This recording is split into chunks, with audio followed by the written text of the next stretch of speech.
Chapter 9, A River on the Rampage. He could not wait to tell Small Lee of his experience. This was an affair in which all was to his credit, and Lee, given time, would see to it that the shop in general, and Small Den in particular, heard the story. Later, some sense of dignity made him happy that he had not found it necessary to relate an incident so complimentary to himself. On his arrival at the shop the next morning, Tang accosted him. "Do your bones still ache?" In another moment, the coppersmith was launched on an account of all that had happened. Small Lee was thrilled. "I told you bandits would find you." "You were wrong. They do not yet know I was on the boat." Small Den, standing to one side, curled his lip. To look like a bundle of rags must have been easy for the countrymen. Young Fu flushed with anger. He turned in Den's direction, only to hear Tang say, "Everyone to work. We have spent enough time in talk." In another moon, Den's apprenticeship, Young Fu consoled himself, would be at an end, and he hoped devoutly that the other would pass out of his life. That Den irked the coppersmith, all in the place recognized, and Tang was not likely to insist on his remaining as a journeyman. There was nothing remarkable about Den's work with metal. He had, however, all the qualifications for a clever clerk. His fingers manipulated the beads of the abacus more swiftly than did the accountants, and in his reckoning mistakes were rare. Den had learned as well the handful of characters essential to the keeping of the books, and young as he was, he could, with his supercilious air, awe more than one customer into purchasing what he wished them to buy. The end of Lee's term would follow Den's, and in turn his own. To begin, his wages would be small, but with care a living could be provided for two. Den's day of freedom came and passed, and with it Den himself. Wu, Tang's chief competitor, had invited the newly released apprentice to figure accounts for him. When Den and all his belongings had disappeared from sight, old Su voiced his feelings. "A bird of evil omen has flown from the roof tree." Tang shrugged his shoulders. "Even upon Wu, I would not have wished such ill fortune." A new apprentice named Fang came to Den's place. He was homely of countenance and seemed stupid. Young Fu joined with the others in teasing the newcomer, until the memory of his own miserable first day smote him. When the men had returned to work, he sought out the stranger. "Lay down your heart," he said, looking into the sullen face that lifted to his. "What you have had to bear today is shared commonly by all new apprentices. Never shall I forget my first meal here. But this is a good place to work, and," warmth crept into his voice, "there is no better master in Chungking than Tang." Young Fu recalled this conversation the following day as he compared the early duties of his own apprenticeship with the important task to which he was now assigned. Early in the afternoon, Tang had sent him off alone with a valuable order for an official in the Chungking Hills. The delivery had been made and signed for, and he now sat on the riverbank awaiting some possible means of transport. A boatload of eggplants finally appeared, and after bargaining with its owner for passage, he paid his fare and sat on the gunwale. A stiff wind was blowing, and though the almanac foretold the approach of spring, the biting air and scudding clouds were evidence enough that winter's bitter lips had not yet closed. As the boatmen pushed out against the current, a wave higher than the rest lifted them up, and in a moment a dozen purple globules from the boat's content had slipped into the water and were bobbing about like so many porpoises. Catch them, commanded the man, struggling to pull his craft over the rapidly roughening surface of the river. Young Fu obeyed. The sky was darkening, and he had an uneasy feeling that the hour was later than he had thought. He must have been a long time on that riverbank, and if they did not reach the other side soon, he would find the city gates closed for the night. 9 wet eggplants were retrieved before the boatman, grumbling over his loss, turned once more toward the Chungking shore. As they touched land, Young Fu leaped out, raced madly across the mud, climbed the long flights of steps leading to the gateway, and knocked for entrance. Beyond the strong, barred partition echoed the clamor of the city's life. Here, several hundred feet above the shore, a curtain of silence fused with the evening mists. He pounded again and again on the gate, but no answer came, and finally his tired arms sank in dejection to his sides. The effort was of no use. He was too late, and not one of the many doorways set in Chungking's ancient wall would, now that dusk was falling, swing open to let him in. There was nothing to do but face a night outside the city. In itself, this was no particular calamity. His chief worry was Fu Ba. His mother knew nothing of his errand, and Tang did not expect him to return to the shop until the following morning. She would be sure the worst had happened. Aside from the responsibility, with several coppers in his belt bestowed on him by the customer in the hills, he rather welcomed this new experience of spending one night where thousands of Chungking's population spent their lives. If one were so poor that time fell naturally into 2 periods, when one ate and one did not, or if one had any of 100 diseases and deformities, a flimsy shelter raised on stilts above the mudflats was more easily acquired than a like protection within the city, where men paid dearly for all benefits. Also, the sharp-sighted and the agile found it less difficult to pick up food here than elsewhere. Fruit and vegetable boats plied incessantly on the Yangtze, and the river dragon could be counted upon to steal something from each load and cast it upon the waves. He had his good moments, the river dragon, and when he wreaked his mischief on the ferrymen, the inhabitants of the mudflats gained by his playfulness. True, he had other moods. There came a night at the end of each winter, but wisdom counseled silence on such thinking. This was the time of year when his disposition seemed worst, and men would be fools to put ideas into his head. He's kind of talking about the dragon, which is the water, actually. So thought old Mother Ling as she sat on a small stool before her mud hut on the riverbank and watched the swirling flood with ominous eyes. The Haisin Sang, her husband. Okay, so let's see what that word is. I'm not really sure. Haisin Sang. A title meaning teacher or gentleman, had gone to the pawn shop to see if their summer garments were still secure and to inquire whether the winter ones were considered of sufficient value to redeem the others when the time came. Warm weather would be a matter of several weeks hence, but with a pawn shop one could never tell. In the past, before wars had ruined them, Mother Ling and the Haisin Sang had had no dealings with such places. Today, however, the old lady sighed, rose from the stool, and entered the hut. Young Fu, crossing the flats toward her, called out as he reached the door, Lao Pu Pu Pu, or Lao Po Po. Let me see if that's in there too. Yeah, it means old grandmother. The little figure reappeared, and he changed his mode of address to Si Mu. Okay, and I guess that means, let's see what that one means. Jeez Louise. A title meaning married woman of the upper class. So it would kind of be like calling someone Miss or Grandma or Mrs. or something like that. Certainly this old grandmother with her clean clothes and smooth hair bore no relationship to the coolie woman who lived all about her. What do you wish? She asked him. I am late from an errand to the hills, too late to enter the city. I am hungry and must sleep. Would you permit me to purchase with dishonorable coins a share of your evening rice and the protection of your dwelling? The sharp old eyes looked into the bright ones facing her. There are public places even in this wretched district, she said. I know, respected lady, but they do not tempt me. That I am a stranger is true, but lay down your heart. I am apprenticed to Tang, the coppersmith, and I do not have dirty fingers. Mother Ling smiled ruefully. Even if you did, there would be nothing in this house for you to steal. However, there is food, and while it is of poor quality, you shall share it with us, but not for money. So he's asking this stranger if he can stay with her. Soon afterward, her husband joined them. Young Fu again explained his plight, and the old man listened attentively. What are the signs of spring in the hills? He asked. The rice spears cut the surface of the pools, and azalea shoots are rich with life. The farmers say that if the soldiers will interest themselves elsewhere for a few weeks, crops will be abundant. Aye, that is the problem, said Father Ling. Soldiers, always soldiers. The soil of this province is rich, and farmers are ever ready to work. War is the curse of this land. He shook his head. War drove us from smiling Heaven Hill to this. His eyelids drooped wearily. After a moment, he whispered to himself, character is made by rising above one's misfortunes. Young Fu's thoughts were on the trip with Tang to Hachao. Smiling Heaven Hill was the place Tang had pointed out as the home of his ancestors. He must remember to tell the coppersmith about this old couple. Mother Ling interrupted. Food is ready, and they went within. Later she gave her guest a comfort. He rolled up in it on the earthen floor and was soon asleep. Father Ling, lost in memories, wrapped his own comfort around him, and he too slipped into that other land of dreams. The old lady huddled over the dying embers in her tiny charcoal stove. There were only 2 covers, and they were both in use. She dozed fitfully. Her body was cramped from the sitting posture and cold. She moved her small bound feet in an effort to increase circulation. The Haisin Sang, her husband, had whispered that their garments were safe. He had been pleased to remark so much virtue in the world. From season to season, the pawn shop proprietor had held their clothes for them, when who knew what offers he might have received. He was an honorable man. Her husband was always recognizing virtue in people. She herself knew their garments were so worn that it was unlikely anyone would wish to take them off the proprietor's hands. On the other side, loyalty welled within her. It was possible that the pawn shop keeper had his own way of respecting superiority as represented in the Haisin Sang. However, these garments would not last forever. And what of the future?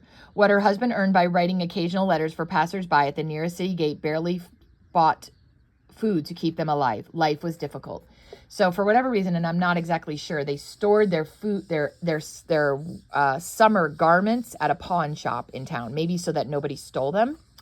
A sudden strange roaring reached her ears. Startled, she strained to listen. Her breath shortened. She rose softly and went to the doorway. There, terror held her transfixed. 50 yards away, the river, a mountainous wall of water, boiled and surged, broke and broke again, casting an ever higher line of foam upon the mud. Her darkest fears of the afternoon had come true. The dragon, which is what they call the water, right? Choked by a surfeit of melting snows from peaks high above, had chosen this night for its annual display of temper. They're saying once a year this happens. And men, always at his mercy, would either flee or fall within his cruel, grasping reach. Flee, the dragon jeered. Where could men flee outside the Chungking wall except to him? Mother Ling, shaking herself free of his sinister spell, went trembling within. In a second, she had roused and warned the others. The three of them stood shivering and watched the danger come ever nearer. The two old people looked about in dismay. There was no place to go. At this rate, the river would soon be lapping hungrily close to the Chungking wall. In another quarter of an hour, their own hut would have disappeared, and they with it. They might just as well compose themselves to meet their fate. But their youthful companion had no idea of being drowned if he could avoid it. His voice stirred them from their daze. Tie your most precious possessions together quickly and follow me, he ordered. On the Lin River side, there is an ascent less steep than elsewhere, which leads to the back of the foreign buildings. Since the foreigners' hospital burned, the wall at that point has remained broken, and once we are up on the hillside, we may enter the city, I believe. And even if the wall should prove too high for the climbing, the river will not be able to reach us there. Mother Ling stumbled into the hut. And here's a picture, right, of kind of the break in the wall here. She was pushing 2 rolled comforters before her and carrying in her hand a small blue cloth in which reposed her few treasures. Her husband protested, "We cannot take the bedding. To climb the hillside to the wall, we'll use all of our strength." For once his wife refused to heed his wisdom. "Without the comforters, we perish with cold. If we may not carry them, I will not go." And she planted herself stubbornly on the stool. Young Fu gasped. Every second was precious. The hissing flood had already gained several feet. There was no time for argument. The old grandmother was quite as capable as his own mother of keeping to a decision. He caught up the bedding and lifted it to his shoulders. Then, motioning to his companions to hurry, he led the way. The mud flats were a bedlam of sound. Human screams mingled with the cries of terrified animals. People were scrambling madly up the hillside, pulling their household possessions after them. Others were dismantling the bamboo walls of their homes and using the material to improvise rafts. Piling themselves and their possessions on these, they launched the shaky crafts on the bosom of the flood. Down on the lower levels, the crippled and diseased lay helpless. Young Fu made his way through the weaving mass and kept a sharp lookout for the place he hoped to climb the wall. And at last he sighted it, then waited for the old people to catch up with him. 15 feet away, the river seethed. Fowls were floating on its surface. Furniture bobbed about. A body! He shivered and faced the hillside quickly. As he did so, Father and Mother Ling reached his side. Up over the rocky face of the cliff, their leader climbed, trying to pick a path on which the others might tread. He had youth and strength, and this was a hard business for him. If it were not for these comforts, he could help the old lady. But the others were struggling bravely to follow him. He propped his bundle against a bramble root and wiped the sweat from his face. When they had caught up to him, he permitted them a few minutes' rest and then started on. 20 feet higher, he halted again. The founders of Chungking had been wise to build it on the rocky promontory. An enemy would think twice before attempting to scale this hillside, even if no sentinels watched from the wall above. At this point, he helped the old people to a rest on the roll of bedding. Their faces and hands were scratched and bruised, their garments torn. Mother Ling's shoes shredded. She was biting her lips in pain. Through them, her breath came in gasps. Young Fu encouraged them. "Here we are almost beyond the river's reach, but we must go on. Cold and dampness out under the moon would accomplish what the river dragon has failed to do." In other words, if they don't get somewhere warm, they would die anyway overnight. "Once in the city, we shall have food and warmth." He picked up his load. The journey was a nightmare of such climbs and rests. The old people were becoming momentarily more exhausted. Young Fu felt bruised and beaten. Horror lay below them. As the victim of the river's wrath fought to escape, their shrieks pierced even the roar of water. Years seemed to have passed before he could touch the city wall. A voice called and a lantern swung its light over them. "Who are you?" Young Fu explained. In a moment, the man, a servant in the foreign house, had scaled the barrier. Together, he and Young Fu helped the 2 others over and in turn led them within. Young Fu brightened in recognition as the woman with yellow hair appeared. She looked surprised to see him. "What have you been doing tonight? Cheating another dragon of its prey?" she asked with a smile. Then she turned to the old people. Now that the hospital patients were all lodged in the house, things were crowded, but there was a little room where the 2 refugees might stay until they recovered from their recent ordeal. Young Fu thanked her, and the man bowed his appreciation. But Mother Ling, for the first time, began to whimper. She had never had dealings with foreigners, and she was afraid to remain in this house. Her husband apologized for her timidity, then leaning over, whispered gently in her ear. When he was assured that there would be no more trouble, Young Fu promised to visit them the next day and left for home. He found his mother huddled on the doorsill. At the sight of him, she began to scold fiercely, and then, weakening, sobbed out her relief. Later, she listened to his story, cared for his bruises, and helped him into bed. At Tang's the next morning, they teased him about his scratched face and hands. Did you meet a devil? Asked Lee. Truly, I was without the wall last night. Led on by their satisfying interest, he related the experience. Accounts of last night's damage had been coming to them indirectly. Here was one of their own who had been there in person. They gathered about him. Tang turned an amused glance toward the hero of the hour. Did you dream this? He inquired. No. Moreover, these people bear the surnames Ling, and they once lived on Smiling Hill near Tutu. The coppersmith came near. Our closest neighbor and my father's best friend was named Ling. Then he disposed of the thought with a gesture. He was no coolie who dwelt on mud flats. Neither is this man a coolie. He reminds me of Wang's scholar. Also, he said that war has caused his misfortune. Tang's thoughts turned to the past. 34 years ago, he could see his father sitting in their reception room drinking tea with his neighbor. From the bowls of their long pipes drifted the thin spirals of smoke. The neighbor had a taste for the classics. Phrases from their conversation came to him dimly. He had been a lad of 16 when he left for dead by the soldiers who had killed his family and burned his home. Their neighbors, he had supposed, had all fared as badly. He turned to his apprentice. Where are these people now? He inquired. So Tang is saying, I knew a couple like this that were our neighbors. Remember, when Tang's whole family was murdered, he had assumed the neighbors were murdered as well. And so now he's wondering, oh my goodness, could these be the neighbors? Where are these people now? He inquired. At the foreign woman's. Today after work is finished, I will go to pay my respects. Young Fu rubbed a smutty hand over his forehead in embarrassment at his feelings of pity. They are old and poor, but they lacked not courage. You will go as soon as I speak to Lu about this morning's orders, contradicted Tang, and I will go with you. They found the old lady propped up in bed, delighting in the attention she was receiving from nurses. Her husband was occupied happily in reading to other patients, and his eyes lighted at Young Fu's appearance. We owe you much, he told the youth simply. Then he bowed in greeting to Tang. Suddenly his expression changed, and his eyes fastened on the coppersmith's face. At last he spoke. Excuse me, sir, he said, you resemble someone I knew in former years, whose excellent surname was the same as yours. But I'm an old man, and my memory confuses dreams with reality. Tang moved closer. Was the one you remembered, Ancient One, your neighbor? And in the long evenings, did you talk and smoke together? The man's hands were trembling. We did, he whispered, and you are Tang Yuhu's youngest son? Tang smiled. You speak truly, you venerable sir, were my father's closest friend. Young Fu watched wide-eyed while Tang helped the older man to a seat. Yesterday's overextension and today's shock were too much for even the man's self-control. After a time, the two men lost themselves in quiet conversation. The apprentice slipped through the doorway to the back wall. There he climbed the broken stones and looked below. The shore was strewn with wreckage. Hundreds of yesterday's tenements had disappeared, and many of their tenants would not again be seen. The river was still swollen, but in the sunlight it presented a sparkling surface. Now that the dragon's anger had been appeased, it would, for today, assume its most beguiling mood and coax these helpless little men creatures to play with it again. Young Fu thought of its treachery and searched for the spot where he had seen Mother Ling first enter her door. A clear space without sign of habitation met his eye. It was a relief to think of them now safe in the foreign house, and they would not again have to worry about the future. Tang would see to that. For one household at least, the dragon had been forced to admit defeat. Dragons, he sniffed to himself. After all, it was simply a matter of keeping one's head and outwitting them. With a gaminish gesture of derision toward the river, he turned his back and stepped forward. It might be good for him to remind Tang, but a sudden appearance that there were important affairs awaiting them at the shop. And that is the end of chapter 9. And at the end there, it said, now that the dragon's anger had been appeased, it would for today assume its most beguiling mood. That's provoking pleased interest and diverting from concern or vexation. So it's basically distracting, right? There was another word in there that I did not know. It was surfeit right here, a surfeit, S-U-R-F-E-I-T.